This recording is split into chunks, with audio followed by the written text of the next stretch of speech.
Hello, and thank you for standing by. My name is Tiffany, and I will be your conference operator today. At this time, I would like to welcome everyone to the Fifth Third Second Quarter 2025 Earnings Conference Call. All lines have been placed on mute to prevent any background noise. After the speaker's remarks, there will be a question and answer session. If you would like to ask a question during that time, simply press star, then the number one on your telephone keypad. I would now like to turn the call over to Matt Curoe, Senior Director of Investor Relations. Mr. Curoe, please go ahead. Good morning, everyone. Welcome to Fifth Third Second Quarter 2025 Earnings Call. This morning, our Chairman, CEO, and President, Tim Spence, and CFO, Brian Preston, will provide an overview of our second quarter results and outlook. Our Chief Credit Officer, Greg Schreck, has also joined for the Q&A portion of the call. Please review the cautionary statements in our materials, which can be found in our earnings release and presentation. These materials contain information regarding the use of non-GAAP measures and reconciliations to the GAAP results, as well as forward-looking statements about Fifth Third's performance. These statements speak only as of July 17, 2025, and Fifth Third undertakes no obligation to update them. Following prepared remarks by Tim and Brian, we will open up the call for questions. With that, let me turn it over to Tim. Thanks, Matt, and good morning, everyone. At Fifth Third, we believe great banks distinguish themselves not by how they perform in benign environments, but rather by how they navigate uncertain ones. In a period of tariff negotiations, cross-currents in interest rates, and significant regulatory change, Fifth Third continues to deliver excellent profitability, strong credit trends, and accelerating revenue growth. This morning, we reported earnings per share of $0.88 or $0.90, excluding certain items outlined on page 2 of the release, exceeding consensus estimates. Adjusted revenues grew by 6% year-over-year, led by 7% growth in NII. Adjusted PPNR increased 10%, and we delivered 250 basis points of positive operating leverage, our third consecutive quarter of positive operating leverage. Our key profitability metrics continue to be very strong and among the best of all peers who have reported thus far. Our adjusted return on assets was 1.2%. Our adjusted return on tangible common equity was 18%, and our efficiency ratio was 55.5%. Our credit metrics were strong and improved as we said they would. At 45 basis points, net charge-offs were at the bottom of our guidance range and improved over the prior year. NPAs declined 11% sequentially, led by an 18% decline in commercial NPAs. Early-stage delinquencies declined again and are near historical lows. As a result of our strong financial performance and the positioning of our balance sheet, tangible book value per share increased by 18% over the prior year and by 5% sequentially. The strategic investments we have made over the past several years drove our results in the quarter. In a quarter where uneven C&I loan demand and a soft housing market made loan growth tepid for the industry, our diversified loan origination platforms produced average loan growth of 5% over the prior year. We grew loans in C&I, CRE, leasing, mortgage, home equity, auto, and both our Provide and Dividend fintech platforms. Investments we have made should continue to support strong loan growth in future quarters.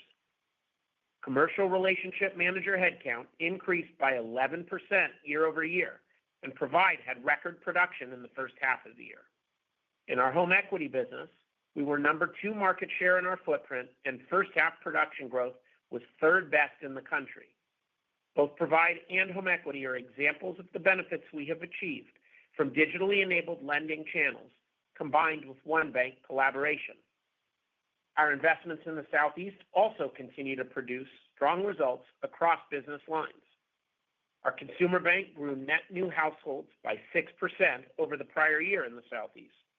The granular deposit growth those households provide has provided flexibility to continue to manage deposit costs even as the Fed paused on rate cuts. In the second quarter, our average cost of consumer and small business deposits in the Southeast was 191 basis points, a 250 basis points plus spread to Fed funds. We have added 10 branches year to date in the Southeast and will open another 40 before year end, bringing us to nearly 400 branches across all our Southeast markets. In commercial banking, our Southeast regions have contributed more than half of total middle market loan growth over the past year, with North Carolina, South Carolina, Georgia, and Alabama producing the strongest results. New middle market relationship production has also accelerated across the Southeast, where our teams have added 50% more new quality relationships year to date than they did over the same period last year. In wealth management, our Southeast markets grew assets under management by 16% year over year to nearly $16 billion in total AUM. Advisor headcount is up about 15% in the same markets, which should support future growth. We also continue to see benefits from our investments in innovative, tech-enabled products. In consumer, J.D. Power recently recognized the Fifth Third mobile app as #1 in user satisfaction among regional banks. And we also launched an initiative to provide free wills to every Fifth Third customer through an exclusive partnership with FinTech Trust and Will. We will begin to embed AI-enabled functionality into our mobile app in the second half of this year, which should further improve the user experience and reduce volumes in higher-cost service channels. In commercial payments, our investments in our Newline embedded payments platform led to 30% revenue growth compared to last year and an increase of more than $1 billion in commercial deposits connected to Newline services. We continue to win more business from existing clients and to see transaction migration from legacy ACH to modern instant payments rails. During the quarter, Rippling selected Newline to be their payments infrastructure provider, joining our existing roster of blue-chip fintech customers. In my annual letter to shareholders this year, I reminded readers that the global economy is a complex, adaptive system and that complex systems react to change in unexpected ways. These days, we are witnessing a lot of change in a short window of time. While we continue to be hopeful about the prospects for the second half of the year, we are also positioned to perform well in a broad range of environments. Our business mix is naturally resilient, our balance sheet is defensively positioned, and we have the flexibility to react quickly as conditions change. Brian will provide more detail on our outlook, but I want to emphasize that we do not need a change in the interest rate environment or a material change in market activity to continue to produce strong profitability and organic growth. We are raising our full-year guidance on NII, given the strong first-half performance.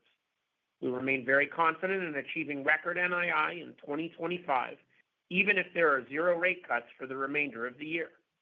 We will deliver 150 to 200 basis points of full-year positive operating leverage, even if the capital markets do not recover, given the strong first-half performance and the expense levers we have at our disposal. We will resume share repurchases in the third quarter. Our capital priorities continue to be funding organic growth, paying a strong dividend, and share repurchases in that order. Our operating priorities will also remain unchanged: stability, profitability, and growth in that order. Before I hand it over to Brian, I want to say thank you to our employees for your dedication to your clients. Your commitment to getting 1% better every day is why Fifth Third was recently recognized by USA Today as a top workplace and by Forbes as best employers for new grads. And I love being part of your team. With that, Brian will provide more detail on the quarter and our outlook for the second half of the year. Thanks, Tim, and thank you to everyone joining us today. Our second quarter results again reflected the strength and momentum of our company. On an adjusted basis, revenue increased 6% year over year and 5% on a sequential basis. Our stable and growing NII remains a strong contributor to our performance. We continue to realize the benefits of our diversified balance sheet and business mix through sustained loan growth, fixed-rate asset repricing, and the flexibility to execute proactive liability management. Our revenue performance, combined with our ongoing expense discipline, resulted in a 10% increase in pre-provision net revenue and 250 basis points of positive operating leverage on an adjusted basis compared to the second quarter of last year. Tangible book value per share, inclusive of the impact of AOCI grew 18% from the prior year and 5% versus the first quarter. Our investment portfolio philosophy to focus on bullet and locked out securities in order to have certainty of cash flows continues to pay off. The unrealized loss in our AFS portfolio improved 6% sequentially, despite the 10-year Treasury rate being a few basis points higher than the prior quarter end. The AOCI burn down will continue to benefit tangible book value per share growth as these positions pull to par. Now, diving further into the income statement, net interest income grew 7% from the prior year and 4% sequentially. Net interest margin expanded 9 basis points sequentially. Broad-based loan growth, continued repricing benefits, and deposit cost improvements all contributed to this performance. NII was also favorably impacted by the payoff of a non-performing loan, which contributed $14 million to NII and 3 basis points to NIM in the quarter. Excluding that payoff impact, NII still grew by 6% from the prior year and 3% sequentially, which is at the high end of our guided range. This interest realization is an example of our proactive credit management, working with our clients to achieve loss minimization through the workout process. As Tim highlighted, our diversified lending platforms continue to support strong balance sheet performance. Average portfolio loans grew 1% sequentially, while period-end loans were stable, despite a decrease in commercial utilization. Consumer loans were up 3% on a period-end basis and 2% on an average basis from the prior quarter. On a period-end basis, we saw growth in every major consumer lending category, led by continued strength in our secured lending products, such as auto and home equity lending. Commercial loans increased 1% on an average basis and declined 1% on a period-end basis. As I highlighted in early June, line utilization peaked around April month-end at 37.5%. Post-April, we have seen a gradual decrease to 36.5% as of June 30th. Approximately 40% of the decrease in line utilization was driven by growth in commitments. In addition to the utilization trends, period-end loans were impacted by a $400 million sequential decrease in commercial construction balances as projects were refinanced into the permanent market. Economic uncertainty impacted client confidence and resulted in the lowest quarter of commercial loan production over the last year. There were some bright spots, with continued strong production in Chicago, the Carolinas, Georgia, and Alabama. While utilization has impacted balances, commitments continue to grow. Middle market pipelines have also rebounded during the quarter, as our third quarter pipeline is up almost 50% from the prior quarter. Shifting to deposits, average core deposits were stable sequentially, as an increase in demand deposits was largely offset by a decrease in interest checking. Our strong liquidity profile continues to provide us with the flexibility to actively manage our overall funding costs while executing tactics to grow granular insured deposits. As a result of these efforts, interest-bearing deposit costs were down 3 basis points sequentially and 65 basis points over the last year, while we have continued to grow consumer and small business deposits, which are up 1% versus the prior year. Compared to the first quarter, demand deposit balances were up 3% on an average and end-of-period basis. This strong core deposit performance has allowed us to pay down over $4 billion of higher-cost, non-relationship brokered time deposits over the last 2 years. We will continue to prioritize high-quality, low-cost retail deposits, particularly in the Southeast with our de novo investments.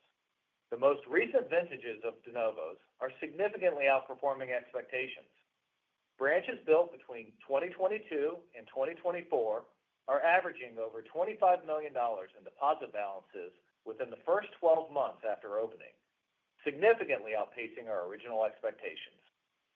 We remain on pace to open 50 branches this year, with 10 opened in the first half. We have now secured approximately 80% of the locations for the additional 200 Southeast branches that we announced in November of last year. Our deposit success, along with investment portfolio positioning, has allowed us to maintain strong balance sheet liquidity while growing loans and managing deposit costs. We ended the quarter with full Category 1 LCR compliance at 120%, and our loan-to-core deposit ratio was 76%, up 1% from the prior quarter. Moving on to fees. Reported non-interest income was up 8% year over year. These results were impacted by security gains and the impact of certain items detailed on page 4 of the release. Excluding the impacts of the security gains and the other items, adjusted non-interest income for the quarter increased 3% compared to the same quarter last year, led by growth in wealth fees, which grew 4% over the prior year due to AUM growth of $8 billion, and consumer banking fees, which were up 6%. Commercial payments fees decreased $2 million due to lower commercial card spend activity and higher earnings credits from increased demand deposit balances, offsetting the increase in gross fee equivalent. Our embedded payments business, Newline, continued its strong growth with fees up 30%. Deposits attached to Newline services increased to $3.7 billion, up $1.1 billion compared to a year ago period. Capital markets fees were down 3% from the prior year, primarily due to the continued slowdown in M&A advisory revenue. Bond underwriting and loan syndication activity was strong during June, and client appetite for transactional activity during stable market periods remains robust. The security gains of $16 million were from the mark-to-market impact of our non-qualified deferred compensation plan, which is offset in compensation expense. Moving to expenses. Adjusted non-interest expense was up 4% compared to the year-ago quarter and decreased 4% sequentially. The sequential comparison is impacted by seasonal items in the first quarter associated with the timing of compensation awards and payroll taxes.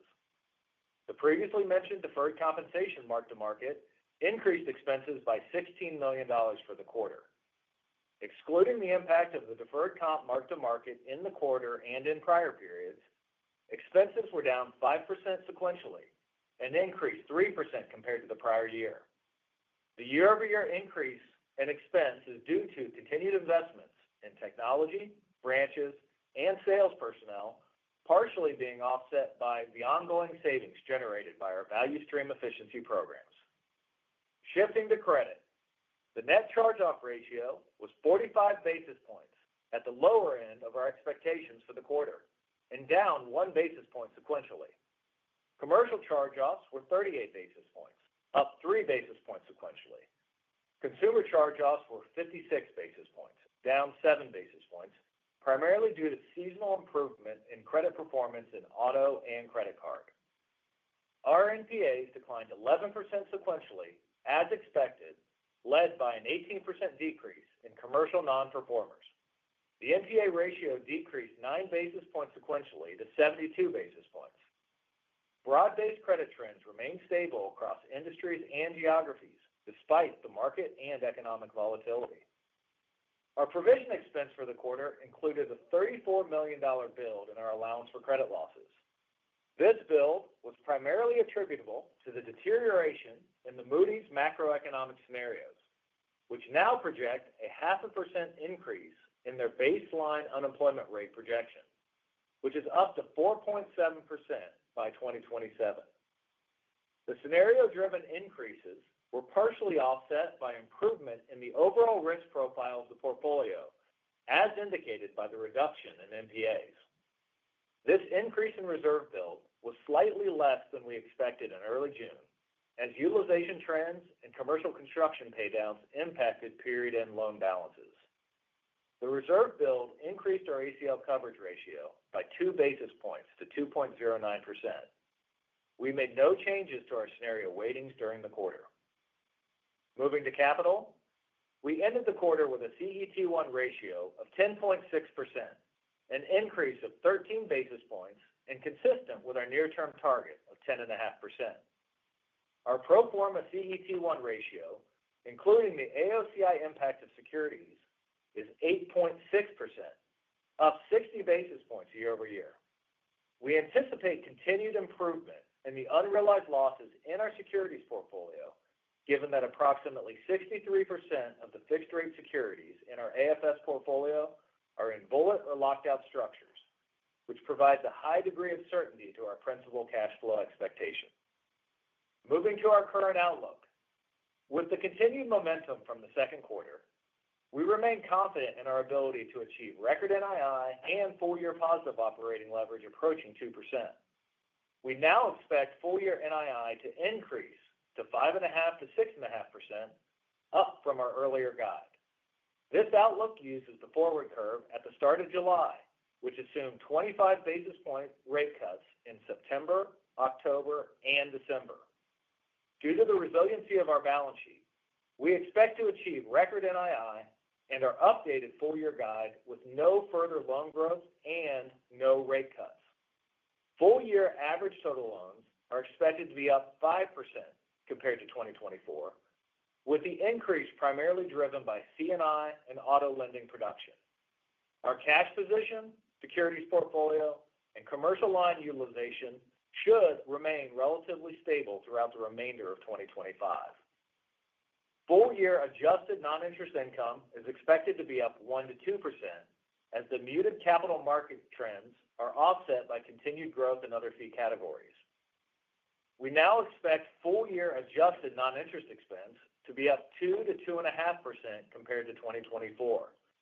We will continue to execute our growth plans with Southeast branch builds and sales force additions in middle market, commercial payments, and wealth. In total, our guide implies full-year adjusted revenue to be up 4% to 4.5% and PPNR to grow around 7%. Moving to credit, we are tightening the range for full-year net charge-offs to 43 to 47 basis points. The timing of charge-offs for individual credits may impact a particular quarter, but the midpoint of our full-year expectations remains consistent with our beginning of the year guide. Moving to our outlook for the third quarter, we expect NII to be up 1% from the second quarter due to the benefits from fixed-rate asset repricing and day count.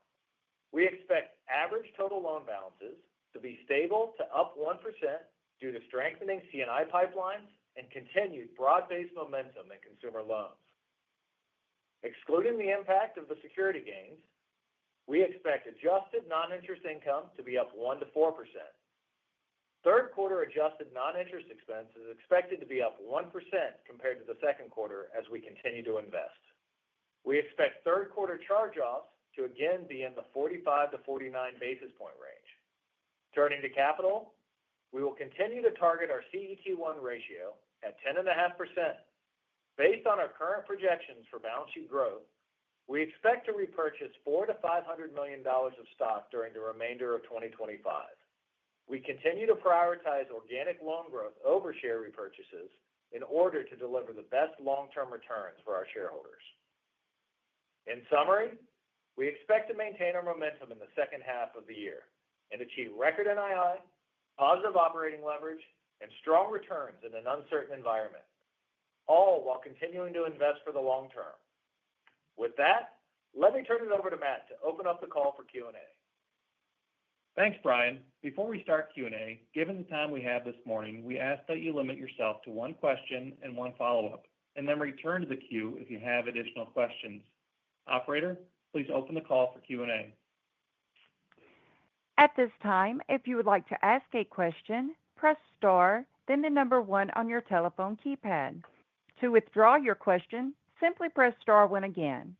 We will pause for just a moment to compile the Q&A roster. Your first question comes from Ebrahim Poonawala with Bank of America. Please go ahead. Hey, good morning. Morning. I guess maybe, Tim, just thinking about capital allocation. So I heard Brian talk about the buyback appetite for the back half of the year, but just talk to us around how you're thinking about deployment of capital. Clearly, we saw one of your competitors announce a bank deal earlier this week. Like any sense of strategically, even if we think about a bank M&A picking up, are there characteristics, be it size, be it markets of a bank that we should be thinking about as shareholders of what Fifth Third could buy? I mean, any perspective would be helpful. Thank you.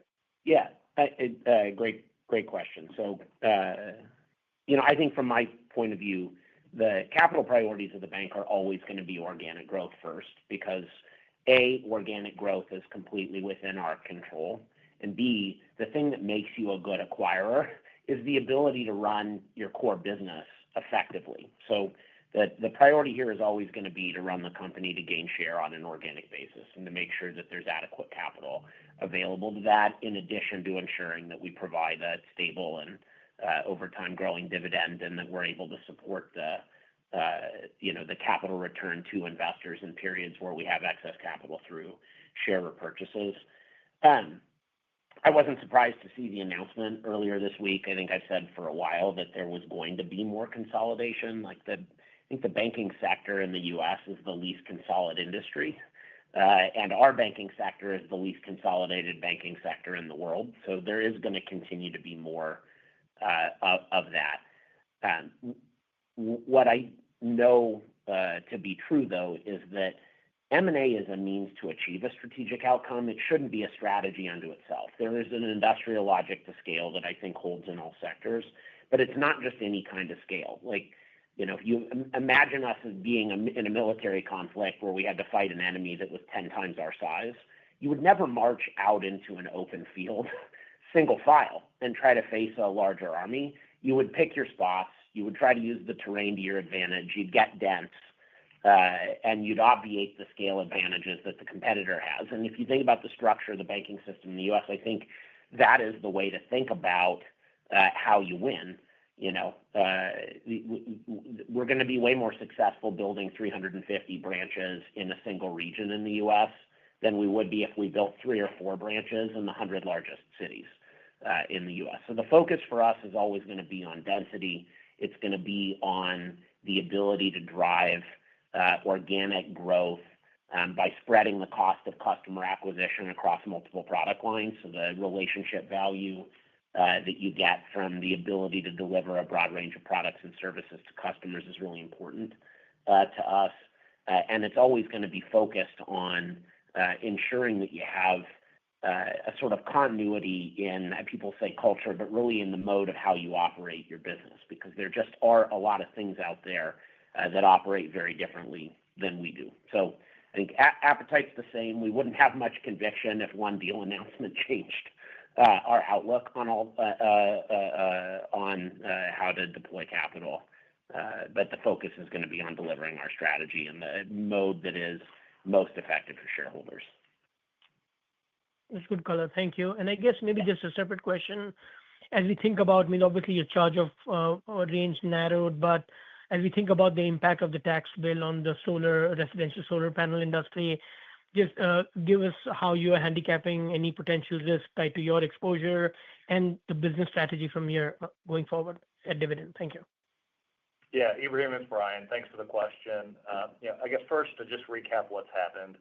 The tax bill eliminated the tax credits on the residential solar lending business starting in January of 2026. Now, so what does that mean for us? First, this has no impact on our existing solar portfolio. Our customers have already earned their tax credits, so no impact on them. From a credit perspective, we believe that the Dividend net charge-offs have peaked in the second quarter. And as you can see from our NPA and delinquency trends in the first half of the year, the risk profile of the solar portfolio continues to improve. All the enhancements we've done to this business that we've made to our platform, from the installer management program, installer biller coverage, joint borrower, collections enhancements, it's all helped to drive this credit improvement. We expect net solar charge-offs to decrease 15 to 20% in the third quarter from the second quarter level and decrease again in 2026 by another 15 to 20%. Next, the tax bill will impact future originations. As the tax credit associated with the residential solar leasing product was extended to the end of 2027. This will create an uneven playing field in the solar finance industry for about 2 years. We expect the leased panel volume to increase while solar loans will decrease significantly. As a result, we think that our 2026 solar originations are probably down 70 to 80% from 2025 levels. While we were hopeful to have a level playing field in 2026 where both products were treated equally, we'll at least see that occur in 2028. Now, how are we responding? We've been innovating to create a home equity product that we expect to launch in the first quarter of 2026 on the Dividend platform. While this product will not have a tax credit, it'll allow borrowers to own their solar panels and generate tax-deductible interest, which should matter to some homeowners. The home equity product will also improve Fifth Third's collateral position from a UCC to a second lien. This product should also be appealing for other home improvement projects. So while we believe the solar originations will be down in 2026, with the new home equity product combined with other enhancements we've made in our Dividend home improvement lending platform, we expect continued growth of our Dividend loans in the low single digits next year. Yeah, just to put a point on one of the things Brian said strategically, Ibrahim, the interest we had in home improvement as a category predates the acquisition of Dividend by several years. Fifth Third's always been a home equity bank, but we also did the partnership with Green Sky back in 2015 or 16. I don't remember when it was. And I think what we learned as we've spent time in home improvement is that the place that banks can play uniquely is relative to FinCos and non-bank lenders is in the larger, more complex home improvement programs, things that require multiple draws or that involve a prime and a series of subs. And what the fintechs can do in those markets is to finance the windows or the doors, but they can't finance the whole kitchen, right? A full renovation. And so what we liked about Dividend, in addition to believing in the importance of distributed power generation and storage, which, by the way, we still believe is an important part of the way that we're going to solve the energy demand that we have in the U.S., the fact that solar is one of the most complex home improvement installations, between the need for the reinforcement of the roofing, the installation of the panels, the high voltage electrical, and then working with the power companies to get permission to operate. So it's going to provide a really nice exoskeleton. That's always been the dream, to be able to deliver home equity to a broader range of projects. And in fact, today, even prior to the sort of expected reduction in solar volumes that Brian mentioned, like 25-30% of new originations are home improvement, non-solar related. So there is a good core business. What is going to happen is the origination volumes are going to fall. And so I think our view is the Dividend's probably going to grow in line with the balance sheet as opposed to growing at a faster rate on a go-forward basis, meaning call it low to mid-single digits as a point of focus for us. But as Brian said, the credit trends are incredibly encouraging, and I think they underline the comments that we've been making about focusing on the best quality installers and on super prime credit. So we're just not seeing the deterioration that folks who were full spectrum lenders have had to struggle with. Very comprehensive. Thank you both. Your next question comes from Scott Siefers with Piper Sandler. Please go ahead.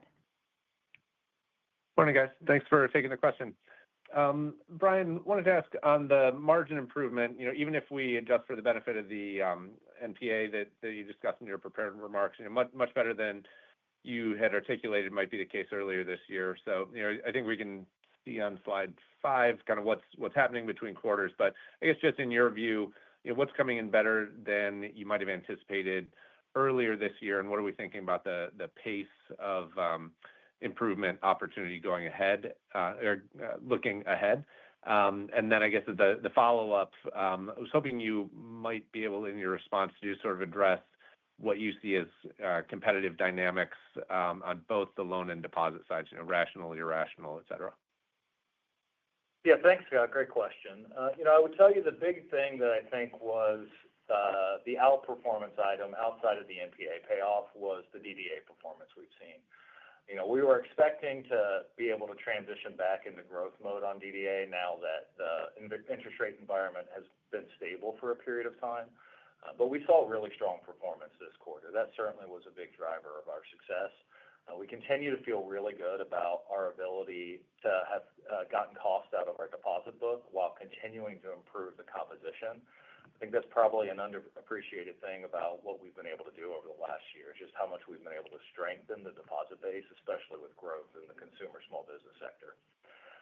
From a NIM perspective, continue to feel like we did earlier this year, which is 2 to 3 basis points of NIM improvement each quarter, driven by fixed rate asset repricing continuing as well as loan growth.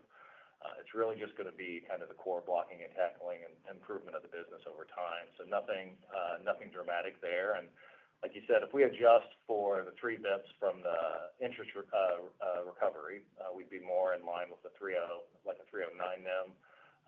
And that 3 bips a quarter puts us right where we expect it to be at the end of the year in that kind of mid-teens range. So 315-ish feels right, still very achievable. So feel very good about the trajectory from here. From a competitive landscape perspective, our industry is always very competitive. I don't think I would actually really call out much that we're seeing on either the loan or the deposit side at this point. Spreads look in line with what we've been seeing over the last 6 to 12 months across almost every asset class on the lending side.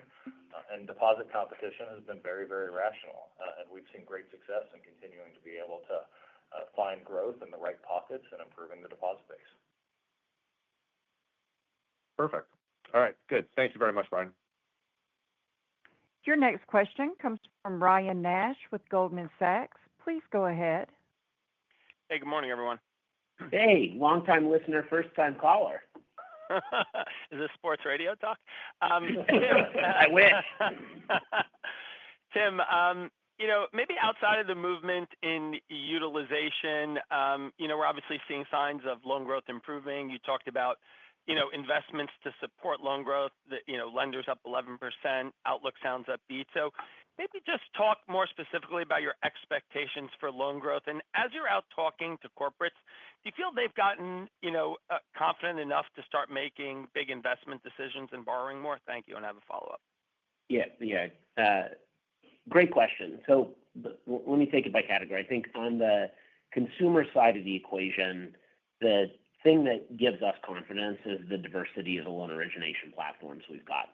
We have long been believers that while residential mortgage is a really important product for us to offer to consumers, it wasn't a great balance sheet asset. And the byproduct of that is between what we're able to do in home improvement, what will be continued expansion in home equity, which has been an important driver of our growth, and the fact that the risk-adjusted spreads in the auto business are great right now. We just feel very confident in our ability to continue to generate what will be broad-based, market plus a point or two sort of growth out of the consumer side of the business. And that provides a lot of ballast for us as you look at the uncertainty that exists in the corporates. I mean, the positives, when you talk to customers on the commercial side of the equation at the moment, are one, there is a sort of general belief that as we continue to navigate uncertainty around trade and the tariff levels, that there's a value to them in running with a little bit of extra inventory, and that supports utilization. We're not seeing the big buys that we saw in the first quarter that drove up utilization for us, but we do hear from clients that they, at the moment, are preferring to run on balance with a little bit more inventory than they otherwise would have carried, just to compensate for any short-term disruptions in supply chains. Second, the bonus depreciation, the accelerated depreciation schedule on capital equipment is in some pockets in our customer base generating real interest in replacing equipment. It felt last year in the second half of the year in particular like the U.S. was underinvested a little bit in capital equipment purchases. We heard from clients who had rental businesses, yellow metal rental businesses and otherwise, that there'd been a big boom in rental demand as people tried to buy time to ensure that they got the benefit of the taxes. So I think that is a positive catalyst. The element that just hasn't come through, and that's reflected in middle market M&A activity everywhere, is the M&A driven demand. And at some point, there should be a little bit of a capitulation where either the sellers accept that with higher interest rates being maybe a more permanent phenomenon that they need to accede to buyer pricing expectations, or where you have buyers who have been patient who conclude that this is the time to go. But that's really the third leg of the stool between the capital purchases, the inventories, and then eventually some M&A. Got it. And, given your comments from before, you talked about identifying 80% of the locations in the Southeast, 150 to 200 basis points of operating leverage. I guess, given the success that you're seeing in your business plus the success in the Southeast, does it make sense to accelerate your efforts here from an organic perspective? And just how are you thinking about the pacing of your growth initiatives from here? Thank you. Yeah. I think somewhere Jamie Leonard is grinning like a Cheshire cat right now because we have been running like the years that I was the head of the consumer bank many years ago. The best we were ever able to do was to open 25 or 30 branches in any individual year, and they're running at a pace of 50 to 60 a year at this stage. So we have doubled the effort there. The other thing that we've invested in, we haven't spent a lot of time talking about, is a big boost in the sophistication of our direct marketing capabilities, which then support that they're the way that we bootstrap the de novos and get a lot of early growth in terms of households and deposit balances. So we are accelerating the investments in those markets to the extent that we find a way to build 65 a year. I would love it. It's just what we have been unwilling to do is to compromise on the quality of the locations. And there then is nothing that we can do as it relates to the pacing on getting through local zoning jurisdictions and otherwise. So if we have the ability to get 60 done a year, we're going to get 60 done a year for certain. Got it. Thanks for taking the question. Thank you. Your next question comes from the line of Gerald Cassidy. Please go ahead. Hi, good morning. This is Thomas Leddy standing in for Gerard. Hey, Tom. Given all the recent headlines, can you just give us your thoughts on stablecoins and how broader adoption could impact both your payments business and deposit levels? Yep. Happy to do that. I happen to be pretty excited about the prospects for stablecoins, but maybe not in the same places that are getting a lot of the headlines these days. We have a little bit of an advantage here in that we've banked a couple of the largest infrastructure providers to the crypto and in particular the stablecoin sector for a few years now. And we've been able to watch the use cases that have evolved on those platforms and get a sense for it. We also have a kind of an interesting asset that a lot of the other banks don't have in the Newline platform, which is really well architected to be able to support both the sort of payments and the intraday liquidity activity that's required to make stablecoins work as both stores of value and payment rails. Our interests are one, where there are companies that have the compliance infrastructure and the operational robustness to bank them, and there are things that we will do there, whether it relates to reserve accounts or payment rails and otherwise. But then secondarily, as a user of stablecoins, I think in particular in some of the cross-border payments and then cross-platform settlement applications that are out there, banks like us, who are U.S. domestic banks, have been outsourcing that sort of cross-border payment activity to correspondent banks. So that's a greenfield, and anything that we can do, even if it's disruptive in terms of the margins, is a net positive for us. So I'm quite excited about that as a potential use case for our clients. I think the thing that's gotten a lot of the attention that I just don't believe in is the risk that stable coins pose or don't pose to point-of-sale payments and to domestic payments in general. And I think the reason that the media has been wrong on this one is that there's been such a focus on the cost of credit card acceptance when cash, checks, ACH, and debit are all already price competitive and all already basically universally accepted. So the reason that people accept credit cards is because consumers want to use credit cards, and the reason consumers want to use credit cards is because they either need the liquidity that the credit line provides or because they want the rewards. And the stablecoin rails today don't offer either of those features. And if they get added, they're going to have to increase the cost of acceptance, in order to offset the cost of providing the liquidity or the cashback rewards or otherwise.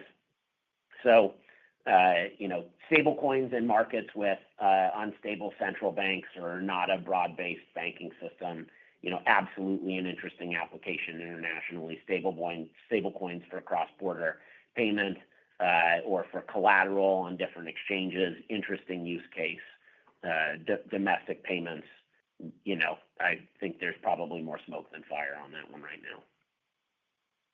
Okay, thank you. That's helpful color. And then just lastly, it appears, expected regulatory relief for the industry will potentially have a pretty big impact on at least the money center banks, evidenced by the recent stress test results and their resulting stress capital buffers. Can you just share your thoughts on the potential benefits specifically for Fifth Third from the expected regulatory relief, we might see over the next year or so? Yeah, absolutely. I think if you asked Tim Spence from 2023 or 2024, if I would regret not voluntarily submitting to an additional stress test, I would have thought that you were crazy. But at the moment, I wish that all banks had undergone the stress test this last time around, because it probably would have helped you all to understand the benefits that will accrete to regional banks in addition to the big money center guys. The stress testing relief is going to be beneficial for everybody. The opacity of that process and the models that were used are just not helpful. And we're believers that transparency is a good thing. And I think you saw the potential upside that the regional banks will get in the form of capital relief from more rational scenarios and better tuned models and otherwise. And I expect us to see a benefit from that. We obviously will benefit from a step away from gold plating on Basel III, from a sort of a more risk-based view of the liquidity rules that were originally proposed. And I have been quite encouraged by Governor Bowman's speeches as it relates to the evolutions of the supervisory approach across the bank regulators. And then lastly, you mentioned it earlier, but that was an encouraging sign that one of our peers announced a M&A transaction and expected a 6-month approval and close. Like, that's evidence of a well-oiled regulatory review process. All that said, I just want everybody to remember that there's another side to this, which is not just the banks that are seeing regulatory relief. There are a lot of non-bank competitors who also have a lot of influence in Washington, some of whom as a category gave 10 times in this last election cycle what all banks in total gave, and who as a result are influential in policymaking circles. And they want to do a lot of the things that either banks have traditionally done, or to have access to things that banks have traditionally only had access to without being banks. So there's a lot of work that we are continuing to try to do in Washington just to make sure that there's a balanced view on what a level playing field looks like. I would love to see more de novo charters approved, because that would mean that the competitors that we have to face in the field every day are playing by the same set of rules that we are. But that there is going to be a balance. There's going to be relief for us and increased competition. Okay, great. Thank you for the color, and thank you for taking my questions. Yep. Your next question comes from Erica Najarian with UBS. Please go ahead. Hi, good morning. Morning. Brian, I had a few questions just on, balance sheet mix from here, and I'm looking at sort of the period end data. The period end data looked a little bit soft for commercial and very strong for consumer.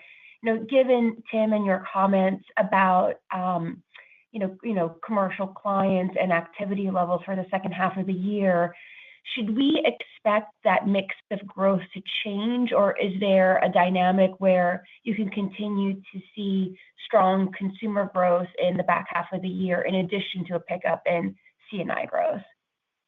No, I would actually expect to see a pretty balanced growth in the second half of the year, Erica.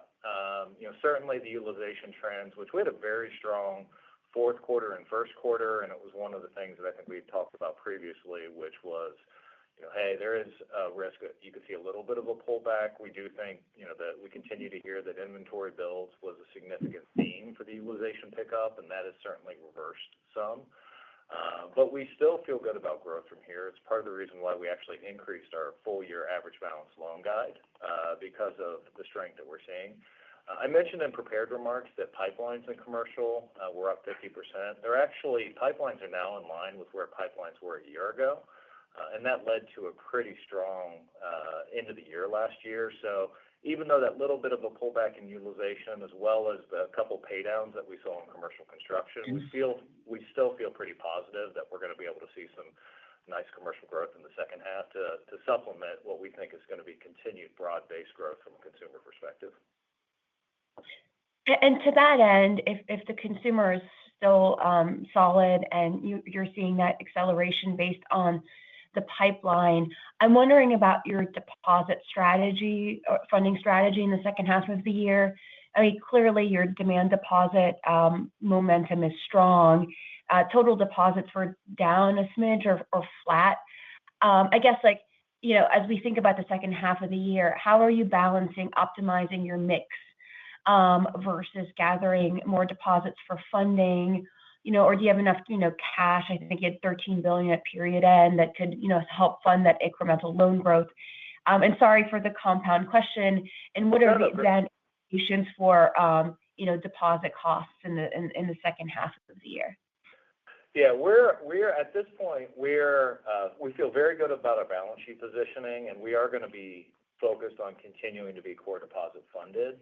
We've done what we've needed to do from a rate cut perspective. We do think that while our forecast based off of forward rates assumes 3 cuts, we are somewhat in a higher for longer camp right now, and we are definitely more focused on balanced growth and probably cost stabilization, if not maybe a basis point or 2 higher as we grow from a funding cost perspective. But it's always going to be dependent on overall what the balance sheet needs. So we do plan to be in a more balanced growth mode at this point, as long as it's constructive from an NII NIM perspective. Got it. Thank you. Your next question comes from Mike Mayo with Wells Fargo. Please go ahead. Hey, I'm going to stick with the metaverse analogy here, and this time it's a little bit different, but I'm not really sure which camp you're in. I hear what you're saying, but is commercial loan growth back to the industry, or is it not back? And I'll let you choose column A or column B here. It's back. If you look at the biggest banks, it's back. That's more capital markets. You guide 5% loan growth for the year. That's pretty high. The middle market pipeline's up 50%, as you said. But and then the not back column, you talked about the less commercial loan growth in the second quarter. Others talked about it being temporary due to tariffs, that it's relationship banking is muted, just-in-time borrowing. You mentioned the utilization down, I guess, 50 basis points core, extra growth in commitment. Your guide for the year does not imply much growth left. So you're talking like, hey, things are back, but then your guide, you're close to that guide for the year if loans don't grow much more. So is loan growth back, or is it not, or is it still TBD? Thanks. Yeah. I appreciate you holding up the mirror, Mike, because if I did say all those things in sequence, I can understand why you're confused. I think that you hit on a really important point at the beginning there that I just want to emphasize, and then I'm going to answer your is it back or is it not back question, which is it depends a little bit on the universe that you're in, right? We don't play in the upper end of the markets businesses, right? You see activity at the money center banks, at the investment banks that just doesn't exist in that's a different universe. Our universe is Main Street banking. It's principally privately owned businesses or businesses that were privately owned and are now owned by sponsors. And I think in that universe, loan growth is back. It just may not be back at the level that when people said loan growth was going to be back that everybody thought about. The amount of uncertainty you have to navigate if you are a manufacturer, a materials provider, is massive in this environment. Like, having spent a lot of time out with clients this quarter, it just, like, every time I walk away from one of these manufacturing ecosystems, I think to myself, there's just no way to understand the complexity unless you're involved in it. Like, I had some time with, a supplier to the major appliance manufacturers. And it's like there's 8 or 10 components in any sort of household compliant. There's an assembly, and there's a casing. Like, every one of those components is, 5 to 25 parts, whether it's the control panel or the pump or the circuit board or whatever. And something like 3/4 of those parts in most appliances are made overseas today. So there's like some domestic alternatives in some cases. And where there are domestic alternatives, some have enough capacity, like the sheet steel, as I understand, as an example, there's enough capacity to build the external casings of all the appliances that could come back. But if you are consuming aluminum, like if we had 100%, of the capacity online for aluminum in the U.S., we couldn't even meet half the demand. One of our aluminum clients told me the other day. Then there are places where you could add, but if you're going to add capacity to the U.S., like, you got to have real confidence in what the tariff levels are going to be over time. And most of these deals have not been settled out yet. And then in other cases, like if you need refrigerant for an HVAC unit or something like that, like the refining processes are dirty enough that they don't comply with EPA standards, and therefore you got to rely on China for stuff like that. So there are good reasons to borrow, and we are seeing people exercise good reasons to borrow, but it's in the context of a big cloud with a question mark on how to think about your supply chain, whether it's materials or component manufacturers, and on what you can push through in terms of prices, because there's a tug of war going on behind the scenes with most of the major distribution partners right now on what percentage of any sort of a tariff needs to be absorbed where in the supply chains. And the result is you're seeing people make decisions, but it's not like a wild animal spirits risk on sort of an environment. So do I think that there's a possibility we could do better on the loan growth front? Absolutely. But I also think there's a possibility where the second half of the year could be engulfed in all sorts of uncertainty. And we're not believers in providing guidance that we're not able to, that requires some market externality to achieve. Like, we are believers in putting guidance out and putting plans together that we believe we can deliver under a broad range of scenarios. And if the market backdrop's better, then it's always easier to scale up to support more activity than it is to do an unwind if you are overly optimistic and it doesn't come through. I guess that goes to your point about, changes to complex systems and the difficulty in predicting those. I thought our world was complex, and then you sit in some of these supply chain discussions, and it's way more difficult to sort of take apart than an ALCO meeting at Fifth Third. Got it. All right. Thank you so much. Thank you. Your next question comes from Chris McGratty with KBW. Please go ahead. Oh, great. Good morning, everybody. Hey, Chris.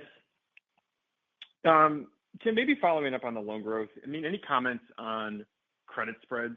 You've seen a lot of peers talk a little bit more optimistically about growth in the quarter. What have you seen, if anything, on credit spreads? Hey, Chris, it's Brian. Credit spreads have actually been pretty stable. In general, we're seeing spreads in line with what we've seen, honestly, for the last handful of quarters. So nothing that we would call out on that front. The only thing that we're seeing from time to time is that some folks are getting a little bit irrational on protecting house accounts every now and then, and it's more about defending business versus seeing unreasonable credit spreads as people are trying to grow. Okay, perfect. And then my follow-up would be on credit. The improvement in classifieds and non-accruals this quarter and tightened up the charge-off guide. The back half of the year, maybe a little bit more detail on what you're seeing in the resolution process that gives you confidence, borrower conversations, inflow activity, stuff like that would be great. Yeah, thanks. It's Greg. So I would put the NPA reduction that Tim talked about kind of in the category of doing what we said. We said last quarter we had good visibility into the resolution of 40% of our commercial NPAs over the next few quarters. We hit 18% of that this quarter, and I feel good about our ability to hit the 40% over the next couple of quarters based on what we're seeing. I think to your question too, not only did we make great progress on the existing NPAs, our inflows of NPAs dropped 77% from last quarter. So we're not seeing the inflows that we had the prior quarter. So it's a good reflection of improved overall credit performance and just our ongoing proactive portfolio management. Very helpful. Thanks a lot. Your next question comes from Steve Alexopoulos with TD Cowen. Please go ahead. Hi, everybody. Hey, Tim, I want to go back to your comment on the stable. Getting asked quite a bit here is what does it mean to Fifth Third of your customers, right? Stripe, who's talking about adopting their own stablecoin potentially. What does it mean for business, right? Do you stay as relevant to a company like that if they have their own stablecoin? Could you unpack that for us? Yeah. I mean, the narrow answer is for a company like a Stripe, right, or a company like a Fireblocks or some of these others that have been fortunate to do business with, the propagation of these technologies is a good thing, and it probably on balance creates more business opportunity for Fifth Third, okay? Because in order to buy a stable coin, you have to on-ramp currency from fiat, and we're in that business. And in order to convert a stable coin back into a dollar post-transaction, you have to off-ramp it, and we're in that business. And you got to be able to hold the value in the reserve account somewhere and manage intraday liquidity, so the minting and burning of coins throughout the day. And we're a good provider of instant payments rails that they essentially can develop directly into their existing code bases. You don't have a recon process that has to get done the way that you would, if you were using some other infrastructure. So I think that is encouraging. What I will say though is if you look at the Stripes and you look at the Robinhoods and some of the others who have been more vocal and active about what they would do with stablecoins, a lot of the focus is still on cross-border activity, right? Stripe gets both bills and collects payments from companies all over the world, and then has to pay for hosting and a variety of services in all sorts of jurisdictions around the world. That's the perfect sort of an ecosystem for a stablecoin because you can move currency on chain and then transact in it instantaneously or near instantaneously across borders in places where there isn't interoperability in the domestic payment schemes today. So I think I'm quite optimistic about what that means for us. The wild card would be if you saw people move money out of banks and into stablecoins in the U.S. for domestic payments or domestic cash management. That feels highly unlikely to me. We have digital money that provides it, a yield, which stablecoins don't, in the form of all of these online banks and money market funds that already exist. And we have low cost, ubiquitous, and already embedded instant or near instant payment schemes that, if there's a sort of a good enough test that you have to run on this stuff. Got it. Okay. That was my question. Thank you. Great. I think I'm go ahead. I was going to say, I understand from Matt that was the last of our questions. And before we want to close it out, I just want to give a quick shout out to our friends at Skyline Chili down the road, who were just named the best regional restaurant chain in the U.S. Just lends more evidence to my belief that the best regional businesses bloom in Cincinnati. So congratulations, guys. Thanks, Tim. And thanks, Tiffany. And thanks, everyone, for your interest in Fifth Third. Please contact the Investor Relations Department if you have any follow-up questions. Tiffany, you may now disconnect the call. Ladies and gentlemen, that concludes today's call. Thank you all for joining. You may now disconnect.